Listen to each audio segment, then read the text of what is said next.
Uh, Bwana Yesu asifiwe. Ni jioni njema. Nataka tumshukuru Mungu kwa sababu amekuwa mwaminifu ndani ya maisha yetu. Kuishi dakika moja kweli ni muujiza, kwa sababu haijagharimu mtu yeyote ama lipo yoyote ili sisi tuweze kuwa hai. Imegharimu nguvu na uwepo wa Mwenyezi Mungu, na niposa tuna uzima jioni wa leo. Ninajua na ninafahamu ya kwamba wapo wengi waliotamani kuweza kuona siku kama ya leo, lakini kwa njia moja au kwa nyingine wajaweza kuona.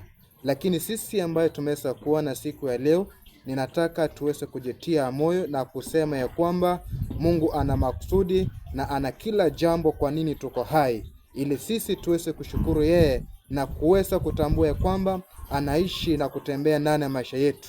Nataka niseme ya kwamba uache tutembee katika njia tunayompendeza Mwenyezi Mungu, tukimshukuru yeye kila wakati. Haleluya.